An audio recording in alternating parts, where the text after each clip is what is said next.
One time a while ago, I guess I was about 11. No, maybe I was about 8. I don't know, wasn't too old, but I remember that I was old enough to know one of my teachers was really pretty. And I don't think I would remember that if I was 6 or 7. Probably 8 is what I'm thinking.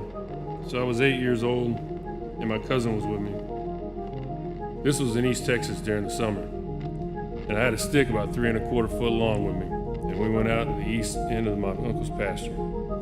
He had about 13 heads of cattle, and my cousin and I wanted to see the cows, so we took off down the fence line and headed down the pasture where the cows were sitting beside one of them great live oaks. Big shade tree. My cousin got bit by some big wolf spider while we were out there and lost his hand because we didn't make it back to the house in time to get to the hospital, and that's just one of those things that used to happen back when kids would play. They'd get hurt. Sometimes you get real hurt and you lose something. I had that stick with me the whole time, and I remember when we got back to the house, he was crying because it hurt so bad, and he kept saying he wanted my stick. His mama fussed at him to stop, and they went to the hospital. Well, later on when I took up wood carving, I came across that 3-foot stick when I was cleaning my room one day, and I cleaned it real good and whittled the bark off, got it all real nice and smooth.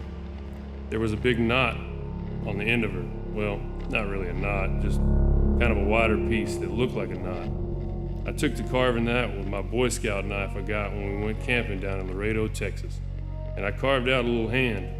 I wanted to make it to where it was pointed, but I was only 12 or 13, and it was only the third thing I'd ever carved anyway. I did finish it, and the next time we went to my uncle's farm up in East Texas, I gave him that stick, like he wanted. His mama cried like a baby when she saw that hand on the end of that stick, and when we buried him last year, he had that stick right there in the casket with him. I felt weird about it too, because I worked kind of hard on that fucking thing. When I saw it in there, I thought to myself, well shit, you don't need it now.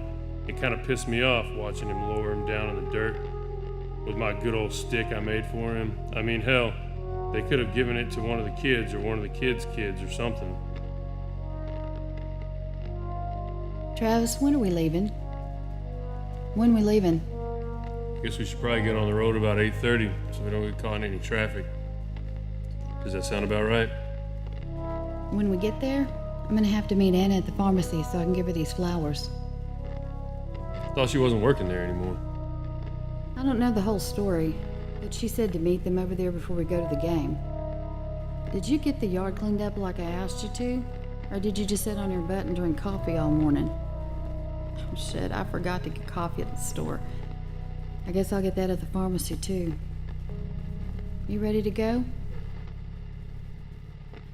I love the way that house looks. Are we ever gonna move out of this rundown neighborhood and buy a nice 3-bedroom? I don't need anything fancy, Travis. I just want a place for Gene to sleep if he and Georgia come to visit. When will you ever see that I love you and I hate you because you won't ever make up your damn mind, Travis? I want to stay. I want to stay. I used to have an old Chrysler Valari. When I bought it, I thought it was the fanciest thing you'd ever seen on 4 wheels. I couldn't stand when people would just climb in that damn car with their dirty feet and leave their trash and their food in the back seat. If we would have ever had kids, that would have driven me crazy. I bet Lily would have put the dogs in there when that last hurricane made its way through. Just me and her, and them 2 damn stinking dogs. No kennel, no nothing.